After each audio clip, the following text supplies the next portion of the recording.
संविधान का आर्टिकल 15 अनुच्छेद 15 ये कहता है कि धर्म, मूल, वंश, जाति, लिंग, जन्म स्थान के आधार पर हमारे यहाँ कोई भेदभाव नहीं होगा। और अभी हाल ही में एक चर्चा आपने सुनी होगी कि प्रस्तावना में 3 शब्द, 42वां संविधान संशोधन, इमरजेंसी का आपने सुना होगा। इमरजेंसी को अभी हमने कहा गया है, प्रधानमंत्री जी ने तय किया है, यानी हमारी सरकार ने तय किया है, इसको हम संविधान हत्या दिवस के रूप में सेलिब्रेट करेंगे, यानी कि मनाएंगे। तो एक 42वां संविधान संशोधन हमारे यहां हुआ था 1976 में, 1976, जब भारत में आपातकाल लगा था। आपने सुना है कभी आपातकाल के बारे में? कुछ लोगों ने सुना होगा, कोई आगामी कक्षाओं में आप सुनेंगे इमरजेंसी, आपातकाल। तो आपातकाल में हमारे संविधान में 395 अनुच्छेद है। वो बात अलग है कि समय के साथ वो बढ़कर 400 सरप्लस हो गए हैं, लेकिन मूल रूप से 395 आर्टिकल। जब 42वां संविधान संशोधन हमारे यहां पर हुआ था तो उसमें यह व्यवस्था थी, करीब 200 आर्टिकल के अंदर, 200 अनुच्छेद के अंदर परिवर्तन करने का प्रयास उस संशोधन के माध्यम से किया गया था। 200 अनुच्छेद, जिसको हम लोग कई बार आलोचना में कहें या कटाक्ष में कहें, उसको हम कई बार बोलते भी हैं मिनी कॉन्स्टिट्यूशन, लघु संविधान। और ज्यादा उपहास उड़ाते हैं तो इंदिरा का संविधान, कि वो इंडिया का नहीं, इंदिरा का संविधान था। और उसमें हमने 3 शब्दों को प्रस्तावना में जोड़ा, जिसका जिक्र मैंने अभी आपको किया। क्या कहा कि प्रस्तावना जो है हमारे संविधान का पहला पेज, जिसमें संविधान के मूल सार को लिखा है। बच्चों, बोर हो रहे हैं आप लोग? अच्छे बच्चे कैसे?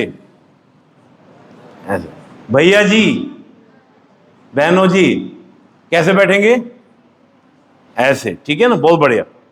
बस 5 मिनट और लूंगा आपका, ठीक है? बोर नहीं होना है, ठीक है? चलिए, कोई कविता वगैरह सुनाता हूं आपको, ठीक है? चलिए, सब सीधे बैठेंगे, अच्छे से बैठेंगे बेटा। हाँ, बहुत बढ़िया। तो बेटा, मैंने आपको कहा कि प्रस्तावना, जब हम प्रस्तावना की बात कर रहे हैं तो प्रस्तावना में आप देखेंगे हमने 3 शब्दों को, उस समय इंदिरा गांधी जी के दौर की हम बात कर रहे हैं, 3 शब्दों को जोड़ा। एक समाजवाद, पंथनिरपेक्ष और अखंडता। आज एक चर्चा पिछले 1 हफ्ते से चल रही है, 2 हफ्ते से चल रही है कि क्या जो समाजवाद और पंथनिरपेक्ष के जो शब्द हैं, इनको प्रस्तावना में नहीं होना चाहिए। पंथनिरपेक्ष, और इसको इंग्लिश में सेकुलर कहा गया। कई बार हम पुस्तकों में पढ़ते हैं धर्मनिरपेक्ष। देखिए, एक थोड़ी सी विडंबना हमारे समाज में कह लीजिए, या हमारे नीति जो निर्धारण करने वाले थे, उन्होंने इस प्रकार की बहुत सारी कुछ गलतियां कह लीजिए, या जैसे भी हम कह सकते हैं उसको चालाकी भी कह सकते हैं, कि मूल रूप में उस बात को लिया नहीं जिस मूल भाव में वेस्ट में लिया गया था। और अगर लिया नहीं उस रूप भाव में, तो उसको डालने की आवश्यकता क्या थी? इसमें पंथनिरपेक्ष की बात करता हूं, सेकुलर की बात करता हूं।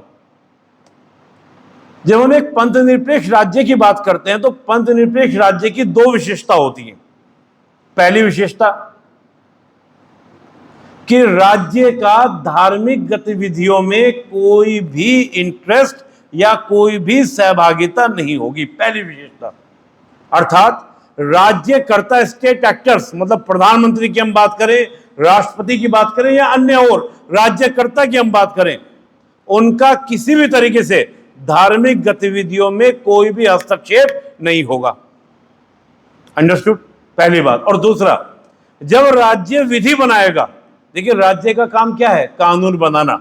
जैसे आप घर में देखते हैं, विद्यालय में देखते हैं कि आपके प्राचार्य, प्रधानाचार्य जी क्या करते हैं? स्कूल को, विद्यालय को चलाने के कुछ नियम बनाते हैं कि सुबह 8:30 बजे आना है, 9:30 बजे आपकी क्लास होनी है, तमाम तरह के नियम बनाते हैं। ऐसे ही राज्य का काम क्या है? राज्य का काम है विधान बनाना कि सड़क पर चलेंगे तो कैसे चलेंगे, हेलमेट लगाकर या सीट बेल्ट लगाकर। वो सारी व्यवस्था कौन करता है? राज्य करता है। तो जब राज्य कानून का निर्माण करे तो उसमें धर्म आधार नहीं होना चाहिए, बल्कि सोशल जस्टिस, सामाजिक न्याय होना चाहिए।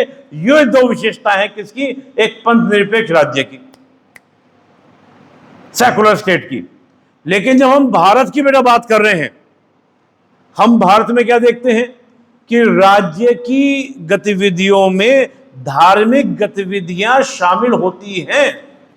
हम देखते हैं राजभवन में, राष्ट्रपति भवन में, प्रधानमंत्री आवास में रोजा इफ्तियार पार्टी हुआ करती थी, आज भी होती है राजभवन के अंदर। हम देखते हैं कि हमारे प्रधानमंत्री जी प्राण प्रतिष्ठा कार्यक्रमों में हिस्सेदारी लेते हैं। तो अगर हम वेस्ट के विचार, सेकुलर विचार को लेते हैं, तो वहां पे क्या कहा गया कि राज्य जो है वो धार्मिक गतिविधियों में हिस्सा नहीं लेगा। लेकिन हमारे यहां क्या हो रहा है, राज्यकर्ता, क्योंकि राज्य तो दिखता नहीं, भारत का आपको मानचित्र दिखता है, भारत थोड़ी ना दिखता है, हमें भारत की सरकार दिखती है। बोलो हाँ या ना। हमको प्रधानमंत्री जी दिखाई देते हैं, मुख्यमंत्री जी दिखाई देते हैं, वो सब हमको दिखते हैं। स्टेट पूरा कैसे देखें, सीमा है आंखों की। हम मानचित्र देखते हैं, भारत माता का जो तस्वीर देखते हैं, मूर्ति को देखते हैं, वो हम एक सिंबॉलिक में भारत माता को मानते हैं, ये हम मानचित्र देखते हैं। तो सरकार हमको दिखती है, तो सरकार के द्वारा किए जाए तमाम कार्य वो हम राज्य के कार्य मानते हैं। बोलो बात समझ में आ रही बेटा। तो जब हम देखते हैं कि हमारे यहां धार्मिक गतिविधियों में राज्य क्या करते हैं, भाग लेते हैं, तो उसी प्रकार तो वेस्ट का जो विचार है वो क्या है कि राज्य गतिविधि धार्मिक गतिविधियों में शामिल नहीं होंगी। ये सेकुलर का पहला विचार है, वो हमारे यहां पर है ही नहीं। और दूसरा विचार कि राज्य जब कानून बनाए तो वो सामाजिक न्याय या लोक व्यवस्था को ध्यान में रखे, ये सेकुलर का दूसरा विचार है। लेकिन ये भी हमारे यहां पर नहीं है। हमारे यहां तो जो कानून बनते हैं वो धर्म को देखकर बनते हैं। जैसे अभी एक कानून बना वक्फ बोर्ड, आप लोगों ने न्यूज में सुना होगा, टीवी में सुना होगा, न्यूज में पढ़ा होगा। एक ट्रिपल तलाक कानून बना। हमारे यहां तो अलग अलग अनुयायियों के लिए अलग अलग कानूनों का विधान है। हिंदू विवाह अधिनियम अलग है, ईसाई विवाह अधिनियम अलग है, शरीयत लो अलग है, पारसियों के लिए अलग विधान है, यहूदियों के लिए भी अलग विधान है। सब धर्मों के लिए अलग विधान है। और सरकार क्या करती है, समय समय पर जैसी उस समाज से मांग आती है उसके अकॉर्डिंग उसमें परिवर्तन करती है। किसके अंदर, संविधान के अंदर, कानून के अंदर। तो अभी आपने समझा कि जो दो विशेषताएं सेकुलर की थी, उन दोनों विशेषताओं को हमारे यहां पर नहीं लिखा गया या नहीं लिया गया, और फिर भी हम अपने आप को क्या बोल रहे हैं, पंथ निरपेक्ष। और एक पंथ निरपेक्ष की सबसे बड़ी बात क्या है, सभी के लिए एक सा कानून। वो आज तक हमारे यहां पे नहीं है, जिसको हम लोग बोलते हैं यूसीसी, समान नागरिक संहिता। तो ये कुछ अंतर विरोध हैं। अब इन अंतर विरोधों को समाज के जागरण के माध्यम से ही हम ही लोगों के द्वारा जब सरकार पर दबाव बनाया जाएगा, कहा जाएगा कि साहब ये जो अंतर विरोध है, बेकार की जो खिचड़ी पकी हुई है, इसको सही कीजिए। अब आप कहोगे सर इसका मतलब ये है कि हम पंथ निरपेक्ष नहीं है। नहीं, पंथ निरपेक्ष उस रूप में नहीं है जिस रूप में पश्चिम का विचार है। हमारा विचार क्या है, सर्वधर्म समभाव, सद्भाव का भी नहीं, समभाव।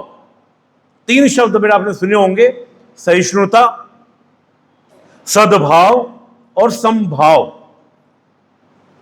हमारे यहां पे कई लोगों ने सहिष्णुता शब्द को कहा कि सहिष्णुता शब्द में बर्दाश्त करने का भाव है, कि मुझे बर्दाश्त करना पड़ रहा है। सद्भाव में यह भाव है कि तुम अपने धर्म को स्वीकारो और मैं अपने धर्म को स्वीकारूं। लेकिन समभाव में यह विचार है, जो विवेकानंद, आपने नाम सुना होगा, स्वामी विवेकानंद कहा करते थे कि जिस प्रकार अनेकों नदियां अलग अलग रास्तों से बहते हुए अंत में सागर में विलीन हो जाती हैं, उसी प्रकार अनेकों मत को मानने वाले लोग अंत में जाकर उसी परम तत्व में विलीन हो जाते हैं। यानी कि धर्मों में भेद नहीं है, हर धर्म में कुछ ना कुछ अच्छाइयां हैं। हमको सभी धर्मों के साथ रहना आना चाहिए। और यही बात प्रधानमंत्री जी ने कई बार फ्रांस में जाके कही कि मॉडल ऑफ डाइवर्सिटी अगर सीखनी है तो भारत से सीखिए। आज यूरोप में इस बात का बवाल है कि वो साथ रहने को तैयार नहीं। अक्सर फ्रांस, स्वीडन, नीदरलैंड, कई कंट्रीज में खबरें आती हैं कि फलाना का सर तन से जुदा कर दिया गया। रीजन, कारण क्या था? कारण यही था कि वो साथ रहकर इस मॉडल ऑफ डाइवर्सिटी को स्वीकार नहीं कर पाए। इसलिए नहीं कर पाए क्योंकि उनके समाज में इस प्रकार की क्या थी?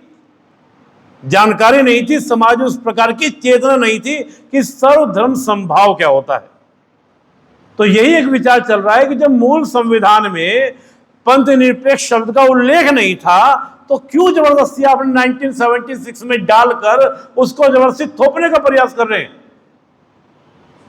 और बात यह है, उससे अच्छा विचार हमारे पास में पंथ निरपेक्ष से, वो क्या है? सर्वधर्म समभाव का विचार कि तुम्हारे धर्म भी अच्छा, मेरा धर्म भी अच्छा। और इसी विचार से हम सदियों से रहते आ रहे हैं। जब बुद्धिज्म, जैनिज्म, सिखिज्म और हिंदुइज्म की भी अलग अलग जो हम मत देखते हैं, जो भी मैंने आपको कहा, मुंडे मुंडे मति भिन्ना, और इसी विचार को हम आगे बढ़ाते हुए क्या बोलते हैं कि हम मॉडल ऑफ डाइवर्सिटी को केवल भारत के संदर्भ में स्वीकार नहीं करते बल्कि वैश्विक संदर्भ में स्वीकार करते हैं और विश्व गुरु की अवधारणा इस भाव से रखते हैं, अयम निज परोवेति गन्ना लघु चेसाम उदार चरिता नाम तो वसुदेव कुटुंबकम। ये सुना होगा आपने कि पूरे विश्व के कल्याण की बात, और पूरे विश्व को हम क्या मानते हैं? अपना परिवार मानते हैं। एक बस एक लास्ट में क्या की बात अंतिम करूंगा।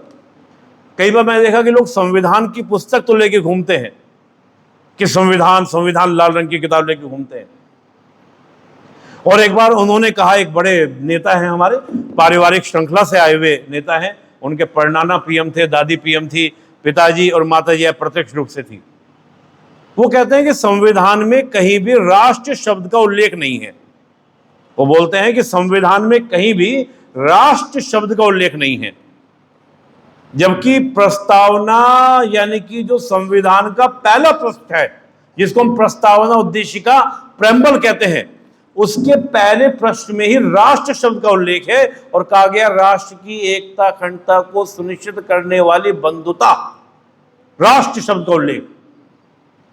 तो मैं कई बार देखता हूं कि मैं, हालांकि उनका जब उन्होंने बात कही तो मैं कई चैनल पर समय गया, मैंने कहा कि शायद उन्होंने संविधान केवल बाहर से कवर देखा है, अंदर से उसको पढ़ा नहीं है।